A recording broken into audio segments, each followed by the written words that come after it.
Welcome back to App IQ, and today I'm going to show you how to use Canva's fonts and typography tools. To get started, head over to your left panel and select text. Select a title, then go to your top toolbar to change fonts. Here you will access a wide variety of fonts to choose from. Now if you go back up to your top toolbar, you'll be able to change the font size.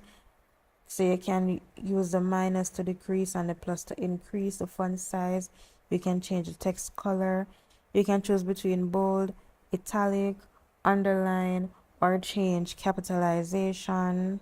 Also, you can do the strike through. Then as it regards to spacing, you can come to the T to open the advanced setting. And from here, you can choose between letter spacing and line spacing. Also, you can change the anchor text box from anchor start, anchor middle, or anchor end.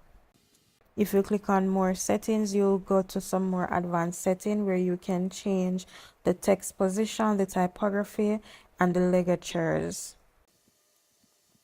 Going back to the top toolbar, you can change the text alignment. You can align text to left, center, right, or justified.